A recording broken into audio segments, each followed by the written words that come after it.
Hello! இன்னைக்கு வந்து எப்படி நாங்க ஸ்பேஸ் மெயின்டெயின் பண்றோம். நேத்துல வீடியோல போட்டிருந்தேன்ல, எவ்வளோ குட்டி ஸ்பேஸ் வந்து எவ்வளோ காஸ்ட்லியா போகுதுன்னு.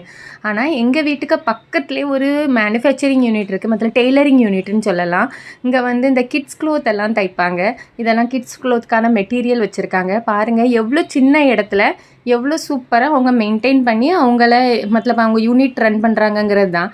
ஒரு ரூம்ல வந்து ஃபுல்லா கட்டிங் மட்டும் பண்றாங்க. இது டாப்க்கு கட்டிங் வந்து இந்த பெர்சன் பண்ணிட்டு இருந்தாங்க.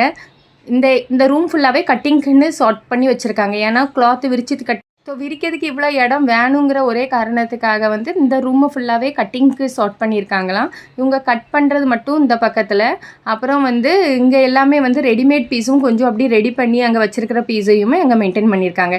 வேறு இந்த பர்சன் வந்து தச்ச துணியை சார்ட் பண்ணியிருக்காங்க as per கலர். அதுக்கு பக்கத்துலேயே ஐனிங் யூனிட்டும் வச்சுருக்காங்க. எவ்வளோ குட்டியோண்டு ஐனிங் யூனிட் பாருங்கள். அதுக்கு பிறகு இங்கே மொத்தம் என்ன 1 2 3 4 5 6 7 8 மிஷின் அங்கே ரன் ஆகிட்டுருக்கு. நீங்கள்லாம் பொட்டிக்கு இல்லைனா க்ளோத்திங் மேனுஃபேக்சரிங் யூனிட் எவ்வளோ பெருசாக இடம் ஸ்பேஸில் பார்த்துருப்பீங்க. இப்படி யாராவது பார்த்துருக்கீங்களான்னா கமெண்ட் பண்ணுங்கள். இவ்வளோண்டு குட்டி ஸ்பேஸ் மத்தலம் நீங்கள் எவ்வளோ கேல்குலேட் பண்ணால் மினிமம் ஒரு 500 to 600 ஸ்கொயர் ஃபீட் தான் இருக்கும். அதில் இவ்வளோ இடத்த மெயின்டைன் பண்ணிருக்காங்க.